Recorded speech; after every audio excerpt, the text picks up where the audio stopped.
தேங்காவோட ரகசியத்தை டீகோடிங் பண்ண போறோம்.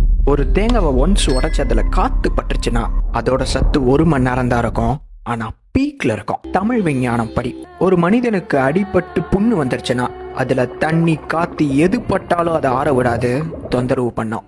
இருந்தாலும் அந்த புண்ணை கழுவணுமே. தேங்காய் பாலுக்கு மட்டும் தான் அந்த தன்மை இருக்கு. பண்டைய தமிழ்ல தேங்காய் பாலை வச்சு கழுவுவாங்க. அந்த புண்ணை உடல் தன்னை தானே சீக்கிரம் சரி பண்ணிடும். தேங்காய் பூவை துருவி தண்ணி படாம வெள்ளை துணி வச்சு புழிஞ்ச இந்த தேங்காய் பால் உலகத்துல எவ்வளவு பொருள் இருந்தாலும் மனித தோலுக்கும் முடிக்கும் நெருங்கிய முதல் நண்பன் இதுதான்.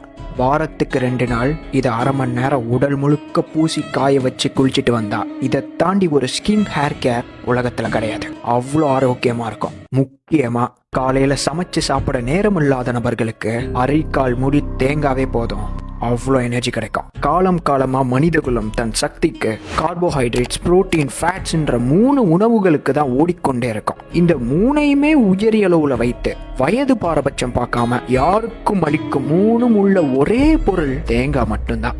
அதனாலதான் மனிதன் பொருள் தேடி கடலுக்கு செல்லும் போது சிக்கிப்பான், கடல் கரையில பசியால புலம்பி தவிப்பான். மேல பார்த்தா தேங்காய் மட்டும் இருக்கும், அவனுக்கு அதுவே போதும், எவ்வளவு வருஷம் ஆனாலும் உயிரோட இருப்பான். இப்பேற்பட்ட இயற்கையின் வரப்பிரசாதத்தை முழுதாக படித்து கையாண்ட தமிழ் பாரம்பரியம் தமிழ் தெற்கு மண்ணிலிட்டு அதற்கு தென்னை மரம் என்று பெயரிட்டான். தென்னங்காய், தேங்காய். இது 1987 இருந்து டாக்டர் CK என்ற மாலிகுலர் சயின்டிஸ்டால வெஸ்டர்ன் காட்ஸ் ட்ரைப்ஸ் மூலியமா இந்த தகவல் மீண்டும் புரட்டி எடுக்கப்பட்டுச்சு.